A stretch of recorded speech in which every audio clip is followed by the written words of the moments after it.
ഡൽഹിയിൽ പാറ്റക്കൂട്ടം നടത്തിയ അഴിഞ്ഞാട്ടത്തിൽ നടപടി കടുപ്പിച്ച് പോലീസ് വിവിധ സ്റ്റേഷനുകളിലായി 5 എഫ്ഐആറുകൾ രജിസ്റ്റർ ചെയ്തു. കൂടുതൽ എഫ്ഐആറുകൾ ഇനിയും രജിസ്റ്റർ ചെയ്യുമെന്നാണ് വിവരം. സിസിടിവി ദൃശ്യങ്ങളുടെ സഹായത്തോടുകൂടി കൂടുതൽ അറസ്റ്റുകളും ഉണ്ടായേക്കും. കലാപം ഉൾപ്പെടെയുള്ള വകുപ്പുകളാണ് പ്രതികൾക്കെതിരെ ചുമത്തുക. വിവരങ്ങളുമായി ഡൽഹിയിൽ നിന്ന് നന്ദഗോപൻ ചേരുകയാണ്. നന്ദൻ, പോലീസ് ഈ വിഷയത്തിൽ നടപടികൾ കടുപ്പിക്കുകയാണ്. കഴിഞ്ഞ ദിവസം പരമാവധി സംയമനം പാലിക്കുകയായിരുന്നു പോലീസ് എത്രത്തോളം സംയമനം പാലിക്കുന്നുവോ അത്രത്തോളം കടന്നുകയറാനുള്ള ഒരു ശ്രമമായിരുന്നു പാറ്റക്കൂട്ടത്തിന്റെ ഭാഗത്തു നിന്നുണ്ടായത്.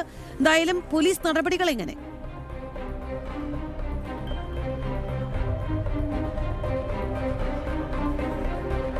ഇന്നലെ CJP നടത്തിയ അക്രമത്തിൽ ഏതാണ്ട് 118 പോലീസ് ഉദ്യോഗസ്ഥർക്കാണ് പരിക്കേറ്റത്. ഡൽഹി പോലീസിലെയും കേന്ദ്ര സേനാംഗങ്ങളും ഉൾപ്പെടെയുള്ള സേനാംഗങ്ങൾക്കാണ് ഈ 118 പേർക്ക് പരിക്കേറ്റവരിൽ ഉൾപ്പെടുന്നത്.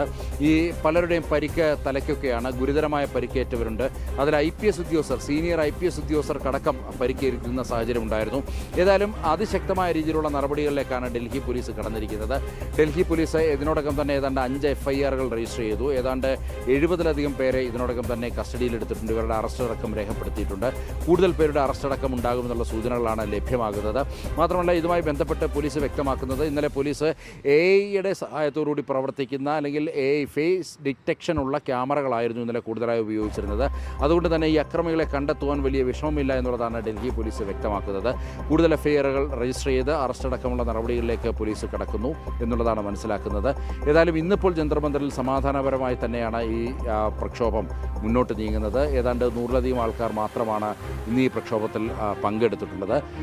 കൂടുതൽ പേർ എത്തുന്നു. എന്നാൽ പോലീസിൻ്റെ ഭാഗത്തു നിന്നും അതികർശനമായ നടപടികളിലേക്കാണ് ഇന്ന് കടന്നിരിക്കുന്നത്. ഏതെങ്കിലും രീതിയിലുള്ള അക്രമങ്ങൾക്ക് മുതിർന്നു കഴിഞ്ഞു കഴിഞ്ഞാൽ പോലീസ് ലാത്തി കൊണ്ട് മാത്രമായിരിക്കത്തില്ല മറുപടി പറയുന്നത് എന്നുള്ളതാണ് ഇവിടെ ഓർക്കേണ്ടിയിരിക്കുന്നത്. ഇന്നലെ വലിയൊരു ജനക്കൂട്ടമായതിനാൽ തന്നെ അത് വലിയ ജനക്കൂട്ടത്തിന് നേരെ പോലീസ് കൂടുതൽ ലാത്തി പ്രയോഗം നടത്തിയാൽ അത് ഒരു സ്റ്റാമ്പേഡിലേക്കോ മറ്റോ നീങ്ങുമെന്നുള്ളതാണ് പോലീസ് കണക്ക് കൂട്ടിയത്. അതിനപ്പുറത്തേക്ക് ഇരവാദം ഉന്നയിച്ചുകൊണ്ട് സ്വാഭാവികമായും CJP രംഗത്തെത്തുവാനുള്ള സാധ്യതകൾ കൂടുതലാണ്.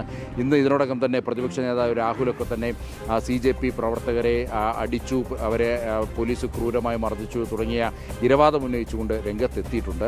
അത് കൂടുതൽ അല്ലെങ്കിൽ അത് വലിയ രീതിയിലുള്ള ഇരവാദം ഉന്നയിക്കുമെന്ന് കണ്ടുകൊണ്ടാണ് പോലീസ് ഇന്നലെ കാര്യമായിട്ട് ഈ ഒരു സ്ട്രൈക്കിൽ അല്ലെങ്കിൽ ഈ ഒരു പ്രക്ഷോഭത്തിൽ കാര്യമായ ഒരു മർദ്ദനമുറയൊന്നും എടുക്കാതിരുന്നത്. അതേസമയം തന്നെ വലിയ രീതിയിലുള്ള ഒരു അക്രമമായിരുന്നു CJPയുടെ ഭാഗത്തു നിന്നും ഉണ്ടായത്. ശരി നന്ദൻ, എന്തായാലും പാറ്റക്കൂട്ടത്തിനെതിരെ നടപടി ഘടിപ്പിക്കുകയാണ് ഡൽഹി പോലീസ്. കൂടുതൽ FIRകൾ രജിസ്റ്റർ ചെയ്യാനാണ് തീരുമാനം.